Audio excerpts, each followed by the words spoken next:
চলো মা বোনেরা অনেকক্ষণ ধরে বসে আছে, তো সেই মা জননী হাসান হুসাইনের মা মা ফাতিমা জননী আল্লাহ রাসূল সাল্লাল্লাহু আলাইহি ওয়াসাল্লামের কলিজার টুকরি সন্তান যখন পৃথিবী থেকে চলে যাচ্ছেন, তো কি হচ্ছে সেই ঘটনা আপনাদেরকে আমি ঘটনামূলক কালাম পরিবেশন করব, আপনারা শুনতে থাকুন।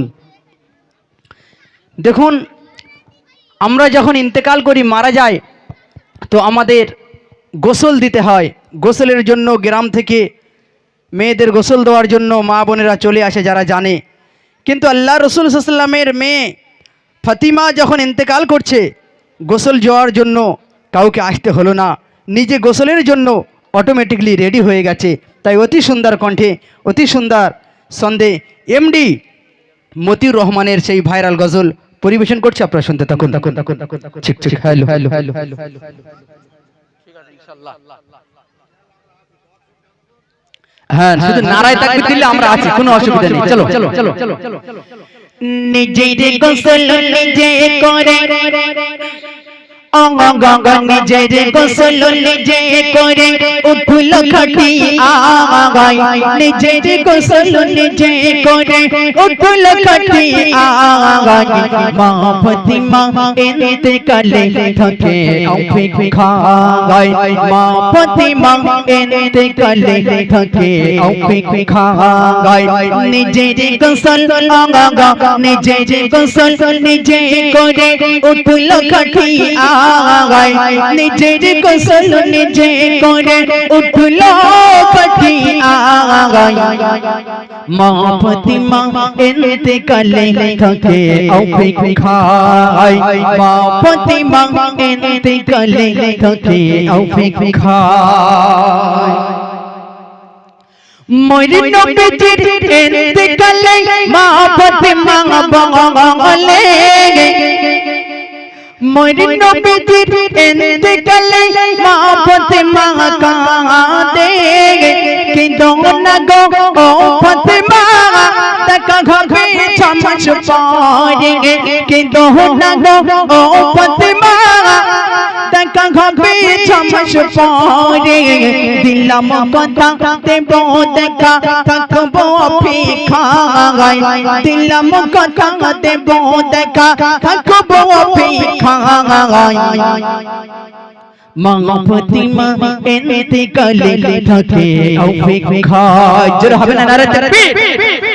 আমাদের শিল্পীরা এসে চলে এসেছে, জোরে হবে নারে তাকবীর, নারে তাকবীর।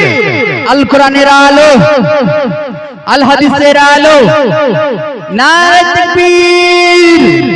যে জোরে নারে তাকবীর না দেবে, এই মাইক্রোফোন ছুঁড়ে ফেলে তারপরে যা হবে, ঠিক আছে? তোমরা কারিমুল্লাহ জিয়াদির ওয়াজ শোনো, এই বলে চোখ ঝুলু হয়ে যাবে, আল্লাহর চোখ ঝুলু হয়ে যাবে, বলে না? কারিমুল্লাহ জিয়াদির ওয়াজ শোনা কিন্তু খুব কঠিন। যদি ওর ওয়াজ শুনতে শুনতে কেউ উঠে যায়, তা বলে ইট দিদিন ছেলে মারি একদম মাথায়। তা আমরা কি মাইক্রোফোন ছেলে মারবো নাকি যে উঠে যাবে? না, মারা যাবে না, বাচ্চাদের লেগে যাবে। তাই তো এখানকার বাচ্চারা খুব শান্তশিষ্ট, তাই এদেরকে সুন্দর সুন্দর গজল শোনাতে হবে। তো আসুন, এমডি শাহ আলম ভাইকে স্টেজে আসার জন্য অনুরোধ করছি। গুটি গুটি পায়া গিয়ে আসুন, চলো। মোর নবীজির ইন্তেকালে মা ফাতিমা কাঁদে। কিন্তু না গো ও ফাতিমা দেখা হবে ছমাস পরে। দিলাম কথা দেব দেখা থাকবো অপেক্ষায়, দিলাম কথা দেব দেখা থাকবো অপেক্ষায়। মা ফাতিমা ইন্তেকালে থাকে অপেক্ষায়, মা ফাতিমা ইন্তেকালে থাকে অপেক্ষায়। নিজের গোসল নিজের গোসল নিজে করে উঠল খাটিয়া, নিজের গোসল নিজে করে উঠল খাটিয়া। মা ফাতিমা ইন্তেকালে থাকে অপেক্ষায়।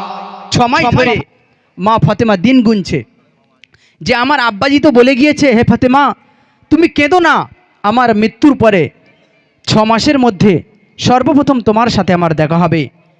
এই কথার মানে হলো এটাই যে আল্লাহর রসুলের ইন্তেকালের পরে সর্বপ্রথমে মা ফাতিমা এই পৃথিবী থেকে বিদায় নিয়েছিলেন। তাই অতি সুন্দরভাবে কি লিখছে খেয়াল করে শুনবেন। 6 মাস ধরে বহর গোডে নবীর বেটি ফাতিমা অবশেষে তিনি গুণবার কেটে গেল মোহনাগা সময় হলো বুঝে নিল রইবে না ধারায় সময় হলো বুঝে নিল রইবে না ধারায় মা ফাতিমা ইন্তেকালে থেকে অপেক্ষায় মা ফাতিমা ইন্তেকালে থেকে অপেক্ষায় নিজের গোসল নিজে করে উঠল খাটি আয় নিজের গোসল নিজে করে উঠল খাটি আয় মা ফাতিমা ইন্তেকালে থেকে অপেক্ষায়। আমাদের এলাকায় যখন পুরুষ মানুষ মারা যায় তো পুরুষ মানুষের লাশ শুধু পুরুষই দেখতে পারে, তো কিন্তু আমাদের মহিলাদেরকে বাধা দেওয়া যায় না। তারা দেখা জায়েজ হোক আর না হোক লাশ আমাকে দেখতে হবে, তাই হুড়ুমুড়ি করে একেবারে গিয়ে জানাজা লেট হয় তা ভালো, কিন্তু আমাকে দেখতে দিতে হবে। যেমনিভাবে জীবিত অবস্থায় একজন নারীকে একজন পুরুষকে পর্দা করতে হয়, একজন পুরুষকেও একজন নারীকে পর্দা করতে হয়। এখন সব দোষ বেটা ছেলের।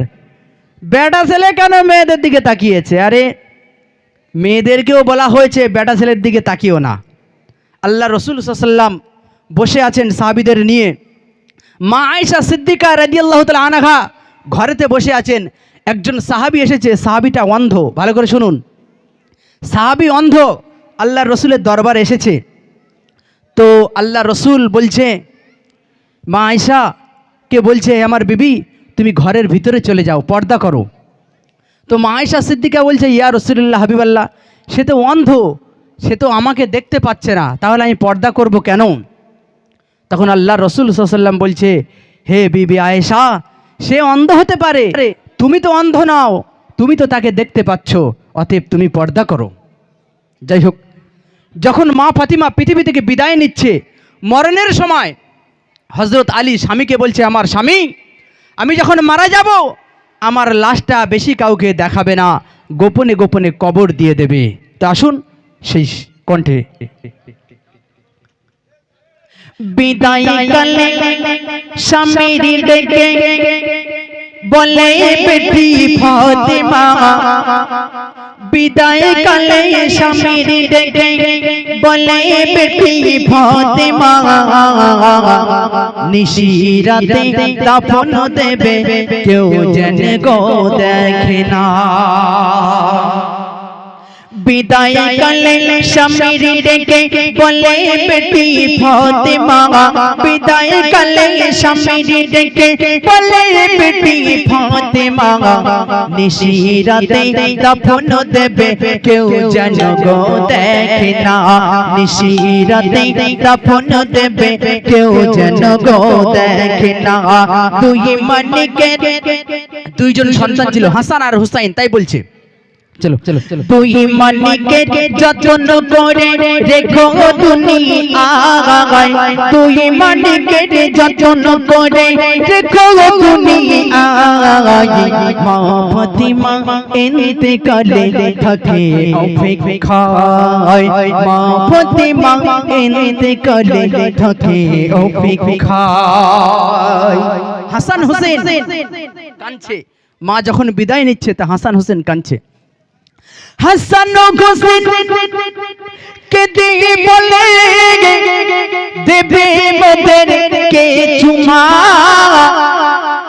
নানু এতিম করে গেল তুমি এতিম খোঁজো না, নানু এতিম করে গেল তুমি এতিম খোঁজো কইরা না হাসান হোসেন কে দেখে বলে দেবে মোদেরকে চুমা হাসান হোসেন কে দেখে বলে দেবে মোদেরকে চুমা নানু এতিম করে গেল তুমি এতিম কইরো না নানু এতিম করে গেল তুমি এতিম কইরো না মা ফাতিমা আরে রবিনা নিল যে বিদায় মা ফাতিমা আরে রবিনা নিল যে বিদায় মা ফাতিমা ইন্তেকালে থাকে অপেক্ষায় মা ফাতিমা ইন্তেকালে থাকে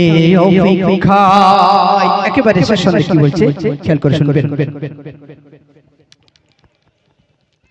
কে জানে কার মরণ আসে এই দুনিয়ার মাঝে মা ফাতিমার মতো সাজা গো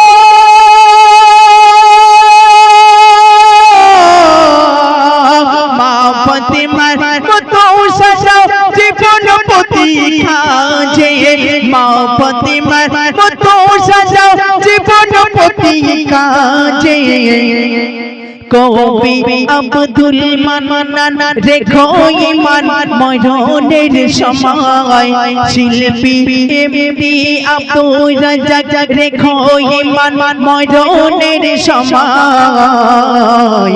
মা ফাতিমা ইন্তেকালে থাকে অপেক্ষায় মা ফাতিমা ইন্তেকালে থাকে অপেক্ষায় থাকে অপেক্ষায় জোরে হবে না নারে তাকবীর নারে তাকবীর ঠিক আছে শ্রোতাও চাঙ্গা আছে